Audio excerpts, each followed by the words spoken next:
All right, so today's physics video is about two pretty much completely unrelated topics, but they were both short, and so we threw them into the same video. All right, so the first one is about resonance, and then the second topic we're going to learn about is interference. Again, I want to stress that these two concepts do not have any direct relationship. All right, so here we go. All right, so resonance requires us to understand three definitions, the last one being resonance. Before we can learn about resonance, we need to learn about what's called a forced vibration. Forced vibration, this is a term used by Paul Hewitt, the author of your book. It's not something I've seen in other places. It's one of those things that it's almost so silly to give it, it's almost silly to give it its own term because it happens so often. But it gives us a simpler definition for resonance. So anyway, here's the deal. Forced vibration. It occurs anytime the vibrations of one object forces another object to vibrate, and it happens all the time. All right, right now you're able to hear me, and the reason for that is in your earphones or speakers or whatever you're listening to me on, there's a little cone in there that vibrates. That causes the air to vibrate. So the vibrations of the speaker cone force the air to vibrate. Taking that another step, the air then forces your eardrum to vibrate. So that's another example of a forced vibration. The air molecules are vibrating back and forth. That forces your eardrum to vibrate. Okay. Guitar string. Anytime you pluck a guitar string, you're forcing the strings, the body of the guitar that the string is attached to vibrate. Water wave. If you picture a water wave hitting, the beach or hitting a wall or whatever, when the wave hits the wall or the beach or whatever, it's going to cause the sand or the wall or whatever to vibrate too. If a duck is floating in the water floats up or vibrates up and down. That causes the duck to vibrate up and down. Air molecules from a thunderclap. If thunder's loud enough, it'll, if you're sitting at your dining room table, doing homework, and there's a loud thunderclap, you might notice water in your glass vibrate. That's another example of forced vibration. The air is vibrating, that causes the water to vibrate. Okay, so that's all forced vibrations are. Okay, the second thing we need to talk about is what's called natural frequency. I'll show you this a little bit better in class. I'll do a quick demo that'll show you this. But basically, the idea here is if an object is pushed or pulled, but just very briefly by an external force, it's going to vibrate, and the frequency that it vibrates at is called natural frequency. All right. For example, swings. Every swing on a playground has its own natural frequency. It turns out that natural frequency is determined by the length. All right. That's why when you're in elementary school, it's easy to line up with somebody else on a swing, right? You get on whatever you call it, a love line, or you're married, or whatever you call it when you're lined up on the swings, so that you're swinging in unison with somebody. It doesn't matter, if you're really big and the kid next to you is really small, or one kid's swinging higher and the other kid's swinging lower. It's possible for you to all sort of swing in unison, so that you're, all crossing the bottom point at the same time. That's because the frequency that swing wants to go back and forth at is determined just by the length of the swing. Okay. If you pluck a guitar string, a lot of you, know music and can hear a string plucked and tell which string it is just by the sound it makes. That's because each string has its own natural frequency that it wants to vibrate at. When you tighten or loosen the string, you're just changing the natural frequency. The tighter you make it, the higher the natural frequency is. And so when you pluck that string, the frequency that it vibrates at is called its natural frequency.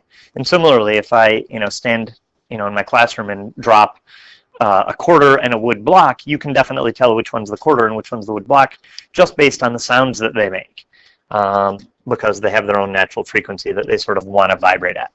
Okay, so resonance combines these two ideas. So before you move forward in the video, make sure that you understand those two ideas. Natural frequency is the frequency that an object wants to vibrate at. Forced vibration is when one object vibrates, causing a second object to vibrate. All right. Resonance occurs when the two things match up. All right. Resonance occurs when the frequency of a forced vibration matches an object's natural frequency.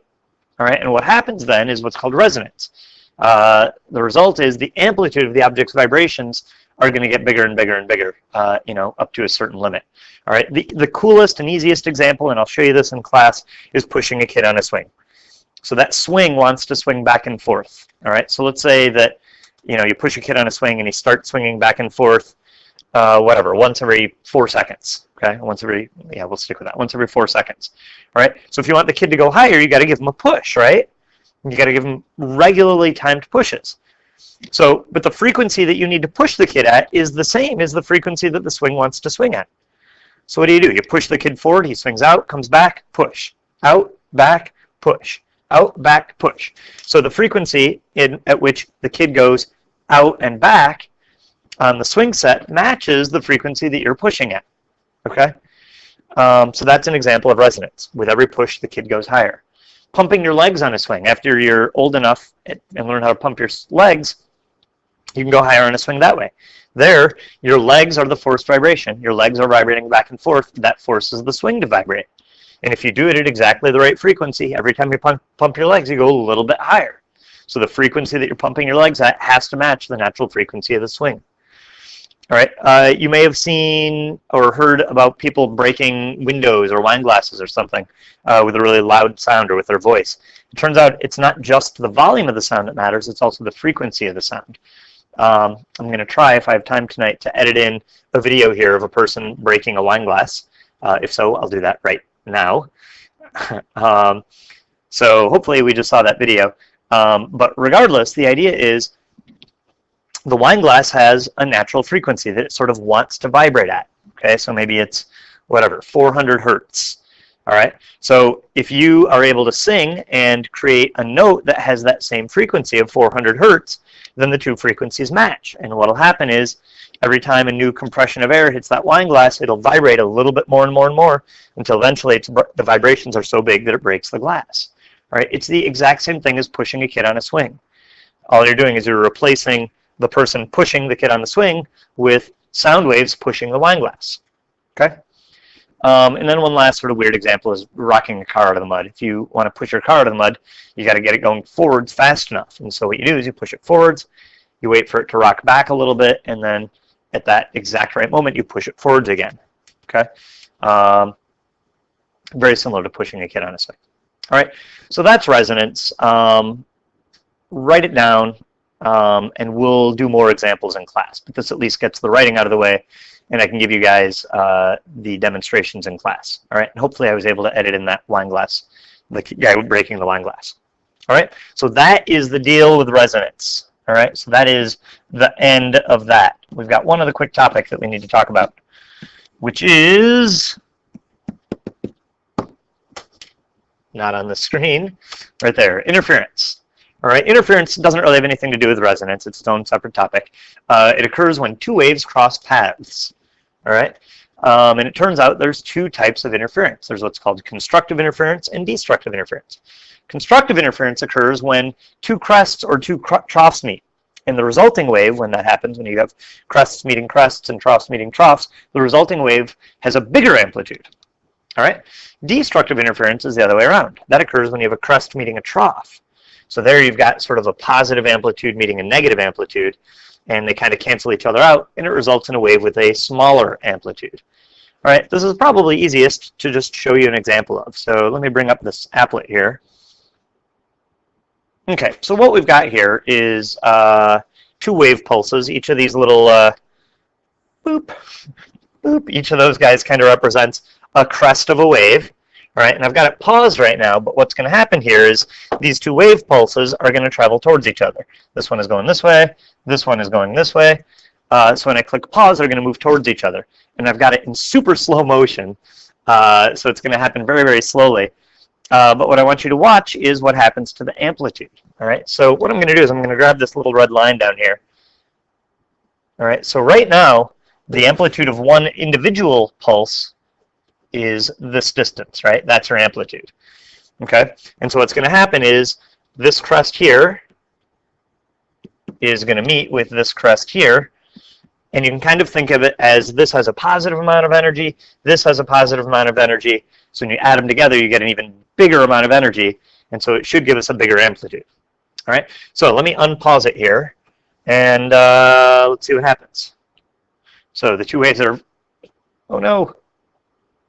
Okay, now they're moving towards each other. The waves are moving towards each other, and boom, right there, we had that moment where they overlap with each other, right? And look what happened. So right now my two crests have crossed paths, and a resulting amplitude is basically amplitude plus amplitude, right? You've got the amplitude from the first wave combining with the amplitude of the second wave.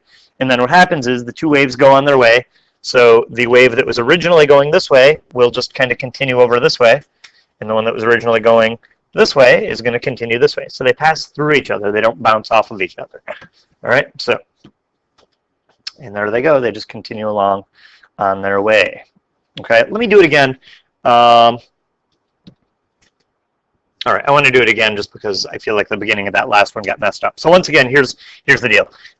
You've got wave pulse A going this way, wave pulse B going this way. They're going to overlap each other. Here we go. I had them going the wrong way before. And so you get an increase in amplitude. All right, so that is called constructive interference. I should note really quickly, too, this would also work if you had two troughs meeting each other. So let me do that real quick. Okay, so really quick, here's the same thing, but this time it's two troughs. So we've got this trough going this way, this trough going this way.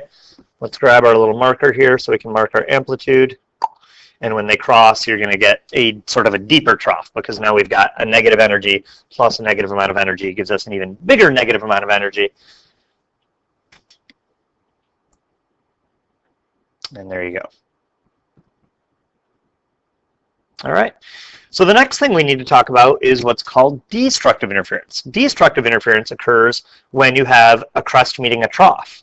Okay, and the idea is they kind of cancel each other out. So let me show you that. Oh no. Okay, so now what we've got is a positive amount of energy in this crest over here, and it's going to collide with a negative amount of energy from this trough. And this is a little sloppy calling it positive and negative amounts of energy, but the displacements, I guess, are what are canceling out there. So anyway, so what's going to happen here is they're going to cross paths, and there's going to be a brief moment where our crest is completely on top of our trough, and they completely cancel each other out. All right, so I'm going to let it go here. I wish I had, oh, I do, duh. All right, so let me sort of mark, there's our maximum amplitude. And same thing down here. That line down there sort of represents our maximum amplitude. Okay, so let me unpause it and watch what happens. So they're starting to overlap, and boom, there's a split second where they completely cancel each other out. I couldn't have paused that at a better moment. All right, so what's happening right now is this wave here is there, this one is there. You've got your positive and your negative, and they completely cancel out. And if I unpause it, you can see that they kind of pass through each other again and just continue along the way they were going before. Okay, I'm going to let this keep. Oh no, that won't work. Okay, so anyway, there you go, destructive interference. All right, and so as I said, the result is that with constructive interference, you get an increase in amplitude. Oh, you get an increase in amplitude, and with destructive, you get a decrease in amplitude. All right, I think that's it. Is there anything else I need to tell you? I think we're good. Cool. All right, hopefully I've edited in a video.